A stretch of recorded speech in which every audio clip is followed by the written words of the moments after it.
Let's continue with the next topic. We have done till the methods of charging and the properties of electric charge. Next is the Coulomb's law. Let's see the statement first. Coulomb's law in electrostatic states that the magnitude of electrostatic force between two stationary point charges is directly proportional to the product of the magnitude of two charges and inversely proportional to the square of the distance between them.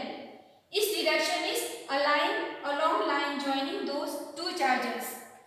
Now let's try to understand. It says that the electrostatic force F is proportional to the product of the magnitude of two charges. Suppose Q1 and Q2 are charges, then it is proportional. So F proportional to Q1, Q2. And it is also proportional to the distance between Q1 and Q2. So it is F proportional to 1 by R square, inversely proportional to the distance square. And if you combine together, you can write this F proportional to Q1, Q2 divided by R square. Now when it is proportional, we can remove the proportionality symbol and put a constant. So we put a small constant small k. F is equal to k, it's a magnitude, so put in a modulus Q1 Q2 by R square and it's the equation 1. Now let's see what is k. Okay. K value is taken to be 9 into 10 to the power 9 Newton meter square Coulomb square. Also k value can be written, you can see here, it is 1 by 4 pi epsilon naught. Epsilon naught is called permittivity of free space. It differs for different medium and its value is for the free space, or you can say vacuum, or L 8.854 into 10 to the power minus 12 Coulomb square per Newton meter square. Okay, then in this, suppose we are taking Q1 Q2 equal to 1 Coulomb and the distance between them is taken 1 meter. Then if we place this value here in this equation 1, Q1 Q2 as 1 Coulomb, R as 1 meter, 1 square, so 1 to 1 is 1 by 1, so this becomes 1, and K value, we know it is 9 into 10 to the power 9. So we say that the force will become 9 into 10 to the power 9 Newton. Okay, we can write this in words, the values what we have placed here. 1 Coulomb is the charge that when placed at a distance of 1 meter from another charge of the same magnitude in vacuum experiences an electric force of repulsion of magnitude 9 into 10 to the power 9 Newton. So when you have got 1 Coulomb definition is given in this way, with this numerical you take this one, then the force which is experienced is equal to this one. What is written here is 9 to 10 to the power 9 Newton. And as I said, if you put the value of K is equal to 1 by 4 pi epsilon naught, we get the real equation is this one. F is equal to 1 by 4 pi epsilon naught Q1 Q2 divided by R square. I have not drawn the figure. I draw the figure of this Q1 Q2. So let's take this charge is Q1, this charge is Q2. Okay, then the distance between them, if you are taking as R, then we apply this formula force, the force which is applied if they are unlike charges, then they will be towards each other and it will be F is equal to K Q1 into Q2, magnitude of these two charges, and divided by R square. Okay, just I want to show you that how this comes. Okay, then it is also a vector, force is a vector, so we have to write a vector form. So now let's see the vector form. Let position vector of charges Q1 and Q2. You know position vector. Position vector is given with one reference point. We have done in class 11. So O is the origin. Usually is taken as the origin. And with respect to that, the position vector of this charge is taken as vector R1. And this position vector for this point charge Q2 is taken as vector R2. Now we have got some notations. Force, this is vector F1, 2. We denote this as force on Q1, charge Q1 due to charge Q2. And force F21 is a force because of charge force on Q2 because of Q1. Force on Q2 because of 1. Force of Q1 because of charge Q. Then R21, we see, you can see here, R21. R21 R21 is R2 minus R1. Okay, this I have used, this is used triangle law of vectors. Okay, this is used, you have studied last year triangle law of vectors. The resultant of these two is, this vector is given by R2 minus R1, R21. Okay, then I have written here vector R21 is equal to vector R2 minus R1. The same in the figure. And because of force Q2 on Q1 is towards this side, and on force on Q2 because of Q1 is this side with this green arrow. Okay, F21, and they are opposite. That means they are like charges taken here. Now similarly, if I want to take the direction from here to here, then I will take from R1 to S the vector from Q2 to Q1. Okay, and that is denoted by R12, and that can be written as R1 minus R2. If you want to show here, you can show it like this. Okay, so R12 vector, it is R1 minus R2. So actually what happens, they are opposite direction. See, this direction shows this arrow, this direction is this side. So the difference between them is only the direction. So they can be written as vector R12 is equal to negative of vector R21. They are same in magnitude, distance is same, but the direction is opposite. Now, Coulomb's force between 2 point charges Q1 and Q2 located at R1 and R2 is, we are given here, okay, the same, but I have given this in now vector form. So, force on 2 due to 1 is given by 1 by 4 pi epsilon naught. Same thing, only the position vector, the distance between them changes and the force is changed. Okay, so R21 square dot R cap 21. Now, what is this R cap 21? R21 cap? This is a unit vector from giving the direction from here. 2 to 1 is here, the vector leading from 1 to 2 or Q1 to Q2. Okay, so let's go there. That. Now the force F12, okay, on 1 due to 2 will be the same, only what is changed is the direction of this R is changed. Here I have written R21 square and R21 cap. Here only changes R12 square, R12 cap. Now as I showed you here before, that both the direction are opposite, right?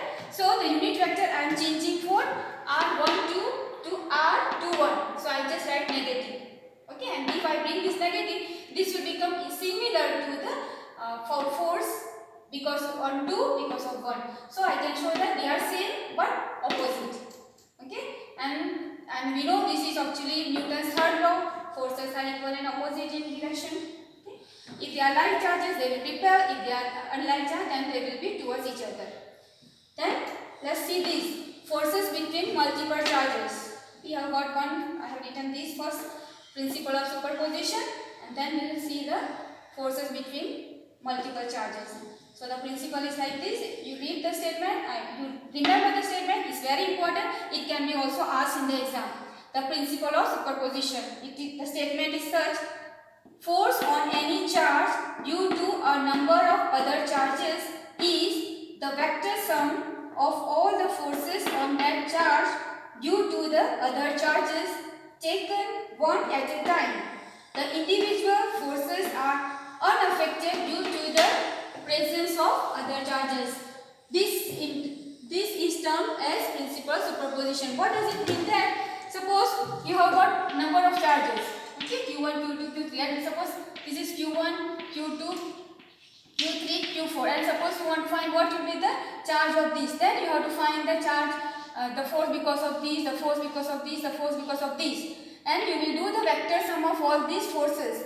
Plus, when you are calculating the force because of these two charge, this will not be affected by this presence of this charge, presence of this charge. Okay, so this is individually. This will not affect the force because of this. These two will not be getting affected because of this, but they are unaffected by individual. And only remember that it is the vector sum. Okay, so now let us see. We have taken first for system of three charges: Q1, Q2, Q3. Okay, so I have written here. Consider a system of three charges Q1, Q2 and Q3 as shown in the figure. Here, this is the figure I have drawn. The force on one charge, say Q1. Now let's consider on one charge Q1, we want to see the force because of this charge Q2 and charge Q3. Let's consider the position vector. Position vector is always taken with respect to the origin. So for Q2 I have taken R2, vector R2. For Q3 I have taken R3 vector, and Q1 I have taken R1 vector, and from Q2 to Q1 we have taken the distance as R12 vector. From Q3 to Q1 R13. Now see, big force because of Q2 will be opposite to this. Okay, it is, we consider that all three charges are positive. So the force because of this on this is towards outside, away from here, and it will be force on 1 because of 2. So F12 because of charge Q2. Then for Q3 we have taken it upward like this outside. It will be because of on 1 due to 3. So it will be 1 3. And the resultant how we are taking? Principle of superposition, vector sum. And here I have taken only 2 vectors, so you can just complete the parallelogram just like this, and the diagonal will become the resultant. So this will be the force experienced on Q1 because of Q2 and Q3. Okay, we have written here. Now go through here. Okay, so now F12, same formula going to use 1 by 4 pi epsilon naught Q1 Q2, the charges. Okay, the charge Q1 Q2, and the distance I have taken this R12 and R12 square and R12 cap. Now because of Q3, okay, Coulomb's force 1 by 4 pi epsilon naught Q1 Q3, these two charges Q1 Q3, and the distance between them will be R13 square. R13 square and R13 cap, the unit vectors. Okay. Now principle of superposition, again you have to add up these two. So force on this Q1 because of these two charges will be given as F1. Okay, we have used F1. It will be sum of these two. F12 plus F13. Put the value, this value for F13, this value for F13 and F12. Okay. Now let's take out what is common. So you can see this part and this part is common. So I have taken 1 by 4 pi epsilon naught, 1 by 4 pi epsilon naught plus Q1 also is common. Q1 here, Q1 here. So take out common. You can see here Q1 by 4 pi epsilon naught. Okay, so what remains in the bracket? Q2 by R12 square, R12 cap plus Q3 by R13 square into R13 cap here. Okay, so this is what final. Now this is only for 3 charges. If I want to write for n charges, so I have generalized this for system of n charges Q1, Q2, Q3 up to Qn. Total force on Q1 because of all other charges. F1 will be F12 plus F13 plus up to plus F1n. Okay, as I have taken here Q1 by 4 pi epsilon naught will be common in all this. So I have taken that out. So for first remains, first one remain same, second one same, and the last one will be from here we can write Qn, okay, Qn, then 1 3 1 2. So R1n square, R1n cap. Okay, it's a similar. And if you write in the summation, because it is sum, so we can write in the summation form. Write this as it is: sigma I is equal to 2, starting from 2, 3, 4, and so on. So sigma I is equal to 1 to n Qi instead of 2, 3, I. 1 is fixed, 1 repeats everywhere. So 1 remains, I square remains into R1 I cap.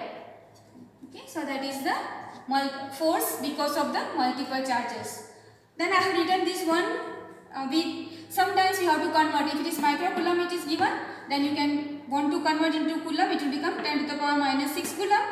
And if it is 1 millicoulomb, it will be converted into coulomb by multiplying by 10 to the power minus 3. Thank you.